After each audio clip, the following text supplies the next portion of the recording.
Za maswali naomba unijibu bibi, si ndio? Majina yako unaitwa nani? Zena Omari Kihemba. Okay. Kwa hiyo unaishi hapa? Naishi hapa. Naishi na nani? Unaishi na nani? Naishi na mwanangu ni mmoja. Sasa mwanangu kaharibiwa, niseme. Mwaka wa 3. Tumemuuguza babake hana habari. Sasa babake kanitoka duniani. Kwa mwanao ni wa kiume, si ndio? Wa kiume. Kaoa mapema. Sawa kama yuko kama wewe. Kwa hiyo unaishi na mwanao na dada yako na mke wake. Huyu mimi nimeishi hapa. Kumsaidia. Mimi nimetoka Chalinze tangu mwaka jana. Huyo hayake baba yako hapa yuko peke yake. Sawa. Ndio nimehama kwangu. Ingawa sina msaada lakini napika na osha ndio msaada wangu na. Sawa. Msaada mwingine kumsaidia. Au ni msaada mkubwa. Kwa hiyo niko hapa na mimi. Zangu kwa analima anavuna au makapi. Kwa sababu yeye nyuma ugonjwa. Hapa niko mimi roho yangu inauma.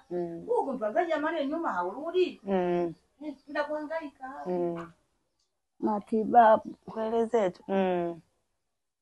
Kwa hiyo lakini mshampeleka hospitalini? Mpaka kaangalia makaratasi huyu akasema shida ni nini? Na dozi ilishanunuliwa na nimekunywa. Lakini bado iko hivyo hali. Leo habariana tamani kuuma. Na miaka 7. Cheti alikisoma. Miguu na wakamoto, ganzi. Mpaka nimezidiwa nampeleka. Ana kaumwa miaka mingi. Daktari. Kwenye nani manake alikuwa ugonjwa wa moyo na tezi. Kitengo mbalimbali. Siku nakone. Akasema daktari, wewe ujeje na mtu. Unaona wewe unapozidiwa. Nasema haya. Sio unampeleka peke yako. Hasa wewe kinauma nini? Mwili unawaka moto. Ganzi. Mwili wako? Macho hayaoni vizuri. Basi ukiinuka hapa moyo unakwenda mbio. Bibi una miaka mingapi? Ile kidogo na miaka mingapi? Ana miaka 70. Sasa wewe mimi 75. Wewe 75. Wewe ndio ndogo. Mimi ndio ndogo. Kwa hiyo bibi nataka nijue ugonjwa wako ulivyo na nili. Ulianza ukawa unaumwa miguu. Si ndio miguu inawaka moto? Ulianza nguu moja kwenye nayo. Kuna waka unapanda. Unapanda. Mpaka mwili nzima. Nikaangu yangu anasema mwaka ule tumeenda kule Matembele tiba mbadala kwenye kipimo cha mwili nzima. Sasa twende. Akanishukua. Wewe mwanangu ana Tukaenda kule kipimo cha mwili nzima. Wanapima. Wakansema mkwe wangu huyo. Kwa nini umenichelewesha?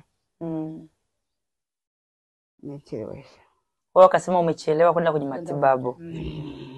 Ana mwaka huo nilienda Matembele. Wakaona utumbo hapa kuna tirafu wa juu hapa. Kuna utumbo na moyo na upande mmoja una tirafu. Figo safari wakati huo figo haijaonekana mimi naelewa. Halafu hapa chini hapa.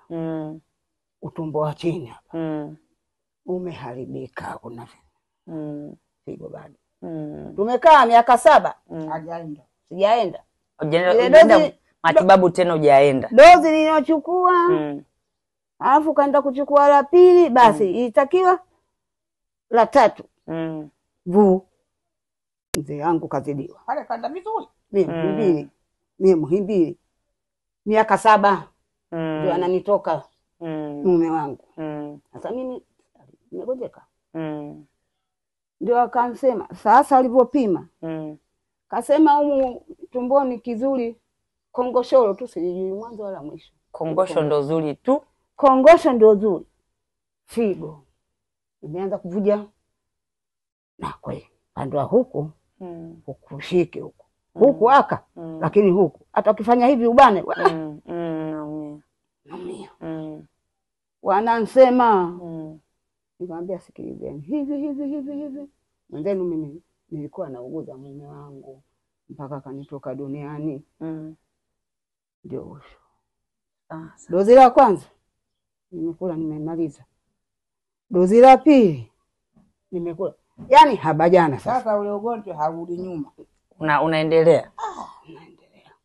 Siku hiyo amenizoa hapa, nikamwambia kunya sinyi wiki nikianza kunya begere tayari begere basi na halisha mpaka anatoka maji, nimelala chini, tumbo kukata matata. Wamenizoa hapa dada huyu na huyo mwanangu huyo wa kike. Mwanangu wa kiume haonekani.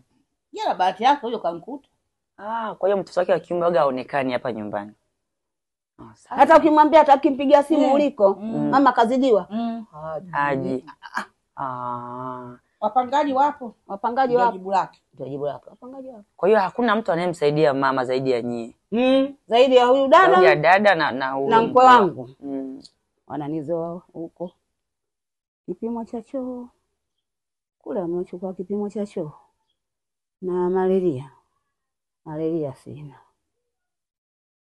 Sasa choo nilivyo mpaka nimemwaga nani, akanipa nani hapa, ndio tukaenda. Nitaenda churuchuru kwenda kule choo, gagaze hakitoki wamechukua chombo. Sasa siku yote akipata choo utapeleka ule mbali. Siku hiyo nimepata choo jioni saa 11, mamangu anapeleka hapo hospitali kwa Reni hapo hela, kaenda na 1500. Sio kipimo hiki cha 3000, hiki kipimo 1015. Anarudia hela nyingine 10,000. Kupima vidonda vya tumbo sina. Wametaja ugonjwa si ujui. Sijui ugonjwa gani mama Bulani. Wako nyasi umesoma wewe. Namweba tumboni huko. Sasa mama huyu kipimo 1015. Angoja tutafute visente, tutafute. Wiki haikufika nimepatikana. Dawa zake 7,000. Vidonge 6. Nimemuonyesha siku na nimekula jana. Habajana. Kwa hiyo kiufupi umetumia dawa nyingi lakini hakuna kichotokea. Hakuna kabisa. Sasa kuna dadangu mmoja huyo anakaa Mabibo mwisho. Sasa kuzuri anatuambia tunamkuja ni kunichukua, hatuji. Kuna mtu kwa kabila yake mmoja na mume wangu Mkinga. Ni rafiki yake. Shemeji, nenda nani nasikia kwenye TV kuna Kisembule. Kuna kanisa anaponyesha. Kwa sasa hivi mama unaendelea na dawa au dawa zimeisha kabisa na ugonjwa hujapona? Dawa na dawa hata moja zimeshaisha na ugonjwa hujapona. Ugonjwa haujapona na dawa zimekata, zimeisha. Sasa kutegemea hivi viumba hivyo unavyoviona. Kula na dawa ununue. Yani sawa sana 0. Hawa wajukuu zangu wawili hao. Tegemezi ni hilo. Kidole changu cha shahada Mungu ananiona. Sawa. Babawe hajui jamani, chukua 5,000 hii. Hajui. Watoto 2,000. Sema gawe. Sawa. Akija kama anachunguliwa nawe jambo. Mimi mwenyewe 2-3 jana nimeona ajabu, mwaka huu ndio kalinunia soda na nimeona ajabu. Sawa. Kwa hiyo tuseme kiufupi mnategemea kula na kununua dawa na kuishi, mnategemea hapa nyumbani mnategemea. Haitoshi. Wapangaji tu wangapi walipe, lakini yenyewe haitoshi, ni ndogo. Kwa hiyo umekuwa maisha yamekuwa yakienda. 30,000 sio chumba chenyewe cha mpangaji kimoja ni 30,000. Zile nyumba nzuri wenzetu 50. Ndio. Unategemea na nyumba yenyewe. Sasa nyumba hii unamwambia 40 50 atapanga tu. Sawa, tumekuelewa bibi. Kwa hiyo mnaishije katika kupata chakula, kuishi na mnapitia hali gani labda? Hivyo. Saa hizi mchana nimeenda kuomba ukoko pale. wanapika pale, wanapeleka vyakula, ukoko sahani ya ukoko hiyo hapo. Ukoko kabisa. Sasa mimi tumbo langu bovu, ndio namenya vindizi vile. Mko wangu anichemshie. Nipate kula, siwezi kula ukoko nitaumiza tumbo. Tumbo limeoza. Utakula mimi uko meno yako kutafunia usage kabisa. Sina mipengo tupu. Ndio kweli kabisa. Kwa bibi unatamani mtu akiguswa huko anapokuangalia akusaidie nini? Mimi anisaidie kwenye chakula. Kwenye chakula akinisaidia.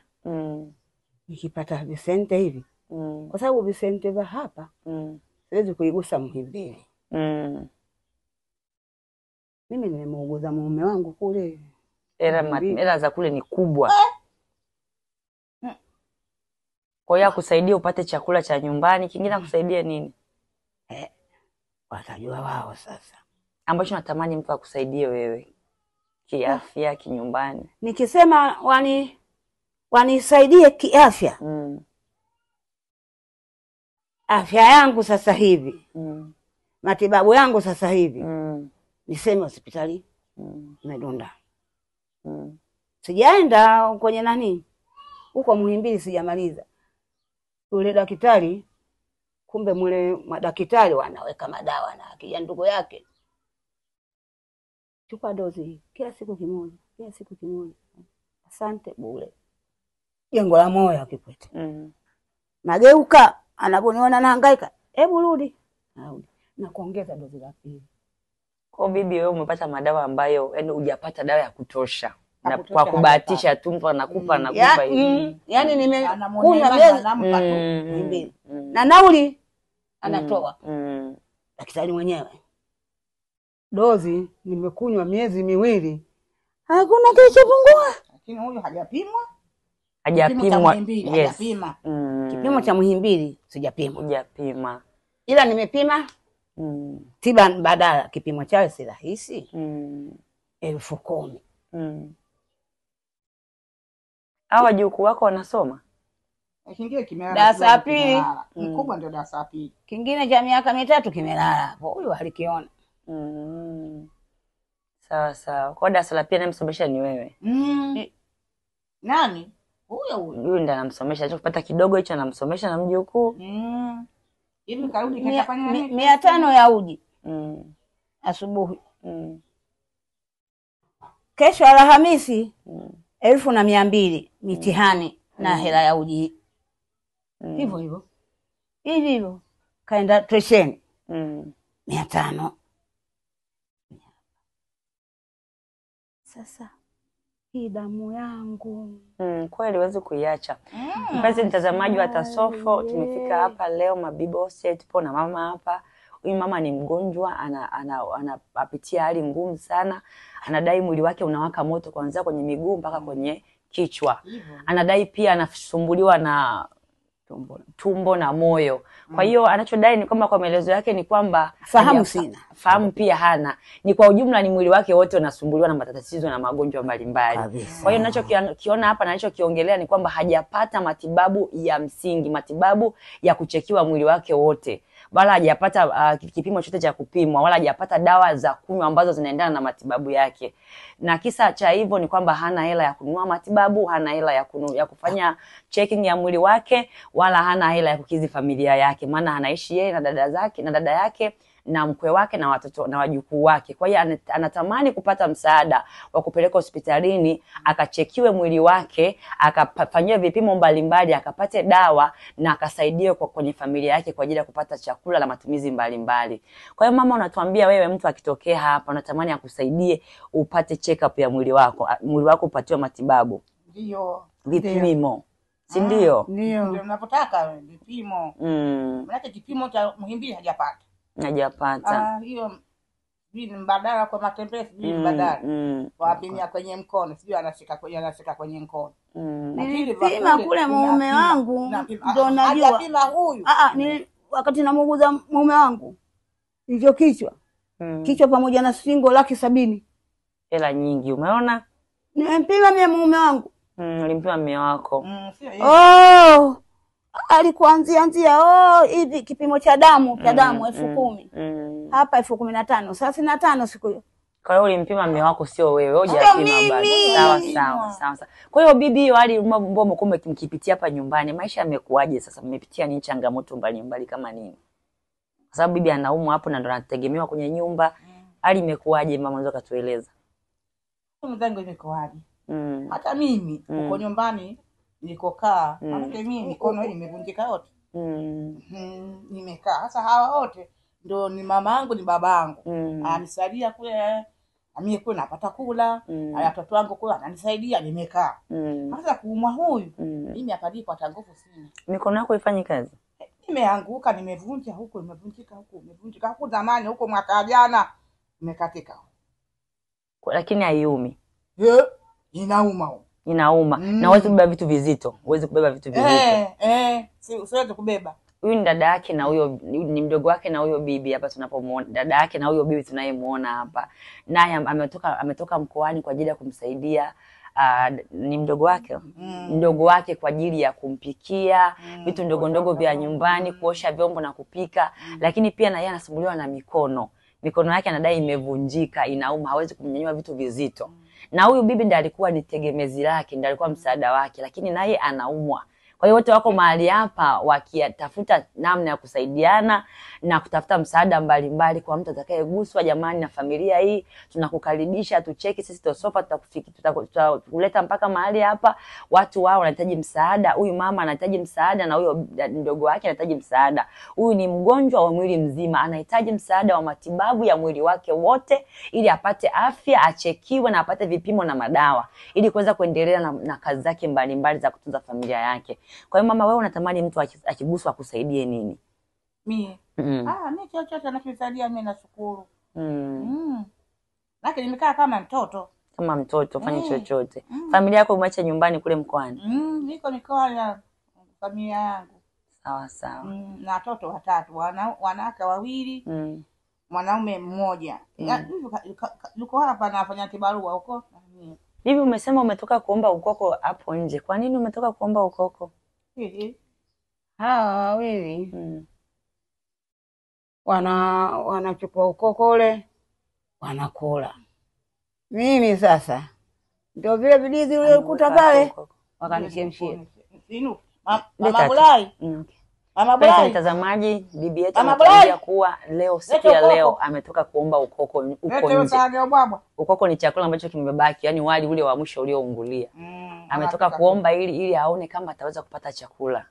Tunavyoona ana maumivu, ni mtu anayeumwa mwili mzima, kwa hiyo hana dawa, hana matibabu. Pia tunaona hata kula kwake ni kwa shida. Mpaka kaenda kuomba ukoko kule nje. Sione mboga. Ngoja usione mboga, ni ukoko hii. Ndio ukoko, alafu ndio anaweka mboga huko. Wewe ukiona hivi utasema ubwabwa. Kwa hiyo ndio nataka leo ule chakula kama hicho. Nakula mimi mzangu kala bakia mie nini. Kwa hiyo umekula ukambakizia na dada ale. Mimi siri. Wewe ndio unataka ule. Ndio kala bakia na mie nile.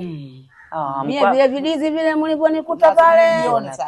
Kwa hiyo mkwe wake umeenda kuomba nje ili mkwe wake ale, amekula amekubakizia na wewe kidogo ule. Mimi kama tunavyoona mpenzi mtazamaji, hii familia inahitaji msaada mkubwa. Kula kwao ni kwa shida, wameenda kule nje kuomba ukoko kwa tumeona hapa ili mkwe wake hale na mwenyewe hale pia. Kwa hiyo mpenzi mtazamaji, karibu uguswe na hii familia, tucheki ili tuwafikishie na kuwarudishia tabasamu na kuwapa furaha na tumaini ambao wamelipoteza. Kwa hiyo mnashauri nini? Cha msingi cha kutuambia cha mwisho ambacho mtaongea na watazamaji nao waangalia, kuwaomba msaada wa mwisho. Hebu ongea na mtu, mwambie unataka nini tena. Wewe acha tu. Yaani nilikuwa marehemu wangu nilipotindikiwa nikasema niende kule, wanasema wapi hapo Mwenge kule. Wapi TV. Mbona nawaona wenzangu kwenye TV. Uwezo sasa sina nauli. Mume wangu namuona anateketea. Mwishoni ameteketea. Miaka 2 hajapata matibabu. Wa kugeuza cheo hapo. Kaona mume wako alikufa kwa sababu alikuwa hana hela matibabu ya kupata ya kutosha. Kugeuza kwenyewe mimi miguu haisimami vizuri. Abu. Mtoto haelewi. Huyu ndio mgeuzaji. Huyo ndio mgeuzaji. Na mimi ndio msaidizi. Nampa chakula na kijiko pale. Anameza. Kala hivyo mwaka. Sasa namuona. Nampa chakula. Kinarudi. Nikamwambia mwanangu, siku hiyo kaja mwanangu, babako sasa chakula kinarudi. Kwa hiyo amezidiwa. Kweli. Siku 2 tu. Babake hajamuona alipokufa. Kwa hiyo bibi, hebu waambie watazamaji wanaokuona hapa jinsi ili na wewe isitokee kama itokee kwa mume wako, ili upate msaada mapema. Sawa kabisa. Ongea na watu pale wakusaidie. Hospitali kule anaambia sisi hapa hatuna msaada, wewe uende kwa nani huyu rais yetu? Rais yetu nani vile? Mama Samia. Uende kwa Mama Samia. Sasa kwa Mama Samia mimi nakujua. Sinza ndio amwambia aende kwa Mama Samia. Ili usaidiwe kupata ile ya matibabu. Ili nisaidiwe. Hospitali kubwa. Akuteke taratibu. Ili usaidiwe, lakini sisi hapa hatuna msaada. Sinza hapo hospitali ya Sinza ndio akakujua alikwambia hivyo. Sasa kwa Samia mimi nitafikaje? Nimeshukuru. Mbona naona hivi kipimo kimefika hapa? Yaani Mungu atende mema. Watanisaidia tu. Watanisaidia tu. Sawa watakusaidia. Mimi mara yangu ya kwanza kusema huyu mgonjwa apeleke hospitali apate vipimo vya uhakika. Inagunduka kapata vipimo, mgonjwa umeonekana. Sawa. Kitu cha kwanza. Sawa. Tunamaliza mama tukisema tunashukuru kwa kuongea na nyie. Ndio. Tunaamini Mungu atagusa watu na watafanya kitu kwa ajili yenu. Amina. Mpenzi mtazamaji, hapa tumefika mwisho wa kipindi chetu Mabibo sokoni hapa. Mama ametuambia kabisa anahitaji msaada wa kufanyiwa matibabu ya mwili wake wote. Hajapata msaada, hata mume wake amekufa kwa kukosa matibabu na kukosa pesa. Kwa hiyo inamuuma na naye anahisi anaweza ikanani, lakini Mungu ni mkubwa. Tunaomba ukiguswa tumfikie mama mahali hapa Mabibo ili apelekwe Muhimbili afanyiwe matibabu ya kutosha na apewe dawa ambazo zitamsaidia kurudi kwenye hali yake. Pia na mama hapa na yeye naye apewe matibabu kwenye mikono yake ili waweze kuishi vizuri na kutunza familia zao. Asante na tucheki katika kupitia kwenye page yetu ya Tasofa na Mungu akubariki. Asante.